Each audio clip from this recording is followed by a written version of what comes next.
À la une de cette édition, projet de logements sociaux, remise officielle d'agrément aux promoteurs immobiliers. À Abidjan, les carrefours et stations-service pris d'assaut par les gares anarchiques de taxis communaux, intercommunaux ou minicars de transport. Et puis au Sénégal, les avocats de l'ancien président tchadien contre-attaquent. Mesdames et messieurs, bonjour et bienvenue dans ce journal. Avant de développer ces titres, tout d'abord en bref et en images, le Premier ministre Daniel Kablan-Duncan a officiellement remis hier vendredi 26 juillet des fichiers des pré-souscripteurs aux banquiers et aux promoteurs immobiliers. Ceci dans le cadre de la réalisation du programme présidentiel de logements sociaux. C'est donc une première vague de 34 promoteurs qui ont été retenus pour démarrer le programme et d'autres sont sur la liste d'attente, le temps de remplir les conditions exigées. À ceux qui sont retenus, le Premier ministre a dit sa confiance et son espoir qu'ils sauront être à la hauteur de l'espérance des pré-souscripteurs qui leur sont affectés et qui attendent avec impatience la remise effective des clés dans les délais les plus rapprochés. Ce sont 60 000 logements qui sont à réaliser en 3 ans par le gouvernement, dont 20 000 la première année. L'opération lancée a permis de dénombrer 57 000 demandeurs de logement. 5 nouvelles universités en Côte d'Ivoire. Cette promesse de campagne du président de la République, Alassane Ouattara, en voie d'être réalisée. Pour ce faire, tenue d'un séminaire bilan le jeudi dernier à Grand-Bassam, une rencontre initiée par le ministère de l'Enseignement supérieur et de la Recherche scientifique qui vise à évaluer la mise en œuvre du programme de construction des établissements universitaires. Le reportage de Grace Kando. Construire 5 nouvelles universités, une mission que se donne le gouvernement ivoirien. Cette volonté répond aux exigences récurrentes d'accueil de nouveaux étudiants, comme on a pu le constater ces 10 dernières années. Pour la mise en route de ce vaste projet, il faut se donner un temps de rencontre et de réflexion. Le ministère de l'Enseignement supérieur et de la Recherche scientifique initie un séminaire à cet effet. Nous nous sommes engagés dans la mise en œuvre donc, de ce vaste projet de construction de 5 universités. Mais il n'y aura pas que la construction des infrastructures. Il y aura en plus et surtout à définir les offres de formation dans ces différentes universités. Ces universités vont certainement avoir des noyaux de spécialisation. 3 jours durant, présidents d'université, partenaires au développement, experts nationaux et internationaux vont évaluer la mise en œuvre du projet. Nous sommes là pour définir le programme. En fait, c'est le cahier des charges qui va permettre aux architectes ensuite de vous créer une université qui correspond à votre manière d'enseigner, à vos besoins, à votre prospective, à ce que vous voulez faire de votre enseignement et de votre outil d'enseignement au niveau de la Côte d'Ivoire. Ce séminaire va permettre en fait de décongestionner les différentes universités publiques qui sont créées depuis bien longtemps et redynamiser les nouvelles universités qui sont créées, notamment l'université Jean-Laurent Guédé de Daloa et l'université Pélé-Ferrogon de Korogo. Ces 5 universités seront implantées dans les villes de l'intérieur du pays, à savoir Korogo, Daloa, Man, Bondoukou et San Pedro. Une promesse de campagne du président Alassane Ouattara. Hier, il se regardait en chair de faïence. Aujourd'hui, c'est par de fortes poignées de main que le syndicat national des cadres supérieurs de la santé en Côte d'Ivoire et le ministère de la Santé se sont retrouvés. C'était l'occasion pour les syndicalistes de remercier le gouvernement ivoirien qui a revu à la hausse les salaires des agents de santé. Le reportage de Juliette Ouya. Fin d'un bras de fer, pourrait-on dire. Ce vendredi 26 juillet, le syndicat national des cadres supérieurs de la santé en Côte d'Ivoire et le ministère de la Santé et de la lutte contre le VIH fument le calumet de la paix. Pour les premiers cités, les différents points de revendication qui les opposaient à la tutelle sont pris en compte depuis le Conseil des ministres du 6 juin dernier. Nous avons obtenu une bonification de nos indices. À partir de janvier 2014, pour les cadres supérieurs de la santé, aujourd'hui, nous sommes payés à indice 745. C'est à partir de là qu'on calcule le salaire de base. En janvier 2014, il y aura 400 points d'indice, d'où nous serons à 1145 points. Et le salaire va changer. L'occasion fut donc belle pour la ministre de la Santé et de la lutte contre le VIH, Raymonde Goudou Kofi, de rappeler aux syndicats la conscience professionnelle, c'est-à-dire exclure tout racket ou autre mauvais accueil des populations dans les établissements sanitaires. Pour moi, il n'est pas possible que l'État fasse des efforts dans le sens du relèvement des indices du personnel de santé et qu'en contrepartie, nous ne voyons pas sur le terrain les efforts et l'amélioration du comportement du personnel médical vis-à-vis des populations. Tout en remerciant le gouvernement ivoirien, le syndicat national des cadres supérieurs de la santé de Côte d'Ivoire prévoit dans les prochains jours l'organisation d'une assemblée générale. Il s'agira entre autres d'informer ses membres des retombées positives de la rencontre de ce jour. Près de 300 000 hectares de forêt sont détruits chaque année en Côte d'Ivoire. Un chiffre alarmant selon le ministère de l'Environnement pour qui une réhabilitation du couvert forestier s'impose. Une réhabilitation qui, selon la fondation Sondélé Conan, sera réussie avec la contribution d'un porte-voix. Yves Zogbo Junior, homme de médias, a été choisi. On en parle avec Franck Quadio. La Côte d'Ivoire, 16 millions d'hectares de forêt dans les années 60. Il n'en reste que 6 millions, selon des chiffres officiels. Un vaste élan pour la sauvegarde de ce couvert forestier est engagé par la Fondation Sondélé Conan, initiateur de plusieurs programmes forestiers aujourd'hui disparus. Qui donc, pour le remplacer et perpétuer l'œuvre, les membres de la Fondation ont choisi l'homme de culture et de médias, Yves Zogbo Junior. Il est courageux, il est battant, il est humble et il est persévérant. Sa mission, véhiculer partout dans le monde des messages pour mieux protéger la forêt ivoirienne, une mission que le porte-flambeau entend réussir. C'est utiliser toutes les relations qu'on a en termes médiatiques et pour faire des stratégies de reboisement. Aujourd'hui, que ce soit avec Didier Drogba ou Samuel Eto'o ou bien même Yannick Noah, faire une campagne de reboisement, planter un arbre symboliquement permet aux autres de faire comme. Il y a urgence donc, jusqu'en 2010, près de 300 000 hectares de forêt disparaissaient encore, une donnée à revoir à la hausse 3 ans après. Un mot à présent sur la lutte contre la piraterie. 3 milliards de francs CFA, c'est le montant que va coûter la reconversion des vendeurs de CD piratés.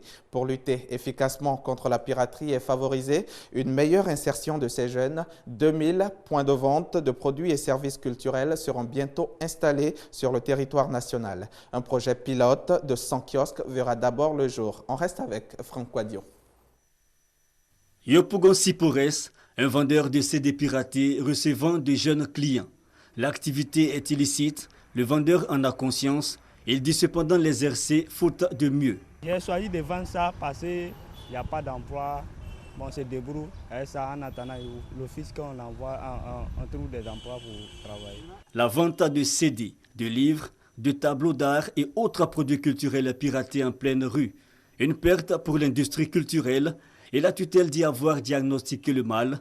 Il faut associer les acteurs des réseaux de production et de distribution. Mais pour y parvenir, le financement privé. Chose faite alors avec cette signature de partenariat avec une banque privée pour le financement de 2000 points de vente et services culturels. Et pour commencer, une phase pilote avec 100 kiosques. Ce partenariat que nous venons de signer va consister à apporter un appui aux jeunes opérateurs culturels qui veulent ouvrir des kiosques pour vendre des CD, vendre des livres. Le projet sera effectif dans un mois. Le coût, 130 millions de francs pour la phase pilote. Du pain béni pour les artistes de Côte d'Ivoire. C'était l'un des souhaits et l'un des vœux les plus sincères des artistes de Côte d'Ivoire. Et je vous apprends qu'ils sont tous, pour la plupart, en train de travailler. Et il y en a qui ont fini, qui avaient leurs produits dans leurs valises. Parce que tout espoir était perdu. 3 milliards au total seront mobilisés pour ce projet de reconversion des vendeurs de CD piratés. Mais reste le problème du coût des produits, une réalité qui pousse les usagers vers les pirates. Il y a le prix aussi qui est là, parce qu'il ne faut pas oublier le prix. On préfère se rendre dans un coin où le CD est moins cher. Le prix de vente du CD, en moyenne 3 000 francs CFA, et aussi les autres œuvres culturelles, un autre obstacle auquel devra s'attaquer le ministère de la Culture et de la Francophonie. Abidjan, la prolifération des gares et les stationnements anarchiques sont source de désordre. À Abobo, à Djamé ou à Cocody, les taxis communaux, intercommunaux ou minicars de transport désertent les gares légales ou autorisées pour envahir les carrefours et abords de stations-service. Reportage. Tels des champignons, les gares ou têtes de taxi poussent dans tous les coins de rue, dans le district d'Abidjan. Stations-service, au carrefour, partout où peut se trouver la clientèle, les taxis et minicars de transport font leur chargement. Chez nous, c'est une gare. Puisqu'il y a les syndicats ici, on charge ici, on n'a pas de problème avec quelqu'un. Et puis les passagers viennent aussi. Les passagers viennent ici. Sans ici, tu ne peux pas prendre client derrière ou soit devant. Toute chose qui ne déplaît pas aux passagers. Quand je suis arrivé à Djamé, je me suis renseigné où se trouvent les bacs qui vont vers la Riviera. Là. Donc on m'a indiqué ici, donc c'est pour cela que je suis venu là. Et pourtant, Abidjan est pourvu de gares routières autorisées, aménagées pour recevoir tout type de transporteurs, mais pas toujours fréquentées comme il se devrait. Les gares anarchiques, ça crée trop de désagréments au niveau d'Adjamé. On n'a même plus de voie express, on n'a pas de voie d'urgence pour faire quoi que ce soit. Nous faisons tout, les transporteurs ne font pas face. Ils préfèrent rester sur la route pour ne pas payer les taxes. Une situation à revoir certainement si le développement peut rimer avec tout, sauf le désordre. Il n'est pas normal de créer dans toutes les intersections des gares. Nous demandons l'appui de l'État en les déguerpissant des forces. Sinon, dans les bordures des routes, des gares, c'est pas bon. Voilà, c'est pas bien. Ça ne fait pas une Côte d'Ivoire émergente. Une émergence qui nécessite le concours de tous. Affaire Hissène Habré au Sénégal, les avocats de l'ancien président tchadien estiment que le procès ne sera pas équitable et ne reconnaissent pas la légitimité des chambres. Les avocats d'Hissène Habré contre-attaquent. Ils ont annoncé avoir déposé un recours devant la Cour suprême pour annuler l'ensemble de la procédure contre leurs clients. Ils estiment en effet que la désignation par l'Union africaine des magistrats chargés de le juger est contraire à la constitution sénégalaise. Début juillet, l'ancien dictateur tchadien avait été placé en détention par des magistrats des chambres africaines extraordinaires, un tribunal spécialement mis en place pour le juger. Il est inculpé pour crimes contre l'humanité, crimes de guerre et torture. En images, élection au Mali, fin de la campagne depuis hier, 26 juillet à minuit, en vue de la présidentielle prévue demain dimanche. Les 27 candidats en lice ont sillonné le pays pour tenter de convaincre de leur projet de société. Une campagne qui s'est déroulée sans incident majeur, même si rares sont les candidats qui ont pu se rendre dans le nord du pays.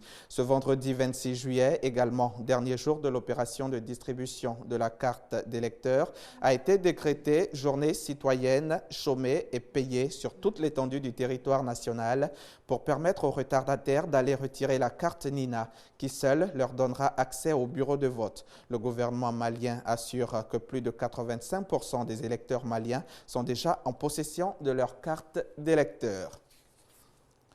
Et puis, en Russie, la justice a rejeté en appel hier vendredi la demande de libération anticipée de Nadezhda Tolokonikova, une des 3 membres du groupe Pussy Riot, qui purge une peine de 2 ans de camp. Je ne reconnais pas ma culpabilité et ne la reconnaîtrai jamais. J'estime que ce n'est pas une erreur, comme l'affirme l'administration du camp, mais une force. J'ai des principes et je vais les défendre. Je contesterai ma condamnation jusqu'au bout. Condamnée à 2 ans de camp, la justice russe a rejeté en appel la demande de libération anticipée de la Pussy Riot, Nadezhda Tolokonikova. Le tribunal de Saransk a décidé qu'elle sera maintenue en détention jusqu'au terme de sa peine. Condamnée avec ses 2 collègues en août 2012 à 2 ans de camp pour hooliganisme et incitation à la haine religieuse pour avoir chanté une prière punk dans la cathédrale du Christ Sauveur à Moscou. Nous avons beaucoup à faire, notamment de nouvelles audiences auprès de la Cour. Nous ne ferons probablement pas appel contre cette décision, mais je peux vous dire qu'il y aura de nouvelles étapes auprès des tribunaux. 2 jours plus tôt, le 24 juillet, l'autre membre emprisonné, Maria Alikina, qui comparaissait au tribunal par vidéoconférence, s'est vue signifier elle aussi son maintien en détention parce qu'elle violait le règlement intérieur de la colonie pénitentiaire dans l'Oural où elle purge sa peine. Soutenus par de nombreux artistes, les Pussy Riot sont devenus un symbole de la contestation du régime de Vladimir Poutine. C'est une affaire phare. La répression a commencé avec elle. Quand elles ont été arrêtées il y a 1 an et demi, c'était vraiment la première arrestation d'une longue série de personnes qui manifestaient de façon pacifique. L'une d'elles, Ekaterina Samutsevich, ici avec la chemise à carreaux, a été libérée en octobre, sa peine commuée en sursis. Avoir suivi et resté sur RTI2, la chaîne proche de vous.